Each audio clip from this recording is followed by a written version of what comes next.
Dans les années 20, le directeur des aciéries de Longwy souhaite construire le siège de son entreprise et il veut un bâtiment fastueux.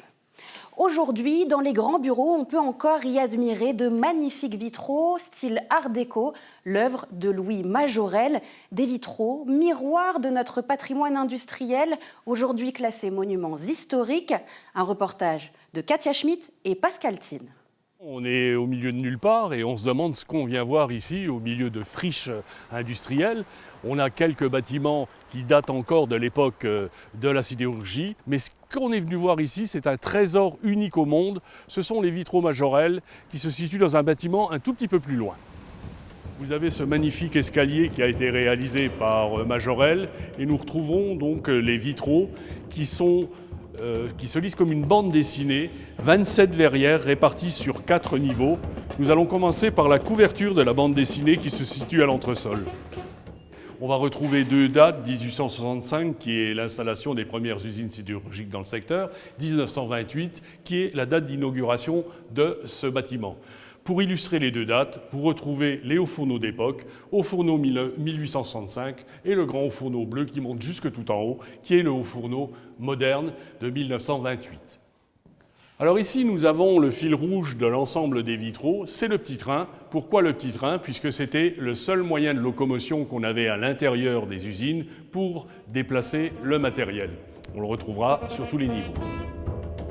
Et ce que vous voyez là, à travers ces couleurs chatoyante, rouge, jaune, orangé, c'est la trou de coulée. Vous voyez qu'il y a un trou blanc.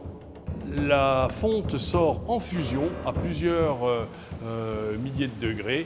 Vous avez ici la coulée de fonte et les fameux ouvriers qui sont en train de casser la croûte sur les rigoles. Naturellement, la tenue est totalement fantaisiste, c'est le côté artistique de Majorel qui s'exprime. Il a voulu rendre hommage et sublimer le travail des ouvriers. Jamais aucun ouvrier n'a travaillé torse nu devant les coulées de fonte. Pour représenter les étincelles qui se produisent, Majorel va utiliser le principe des cabochons, c'est-à-dire que c'est un verre taillé comme un diamant, mais qui va diffuser la lumière dans différentes directions, et on aura réellement des impressions d'étincelles quand on sera au pied de l'escalier. Vous avez la signature Majorel ici, puisque Majorel était prioritairement ébéniste. Ensuite, il avait un atelier de ferronnerie. Il n'a jamais fait de vitraux, si ce n'est ici. Il mourra en 1926, il ne les verra même pas terminés. Et ils sont uniques au monde et classés au monument historique.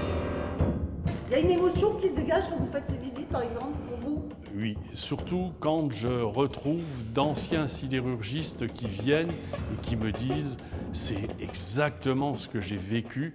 C'est vraiment quelque chose qui est fidèle à la réalité. Et voilà, c'est de la nostalgie. Mais aujourd'hui, je pense que c'est quelque chose qu'il faut absolument venir découvrir et j'incite tout le monde à venir nous voir. On les recevra avec grand plaisir.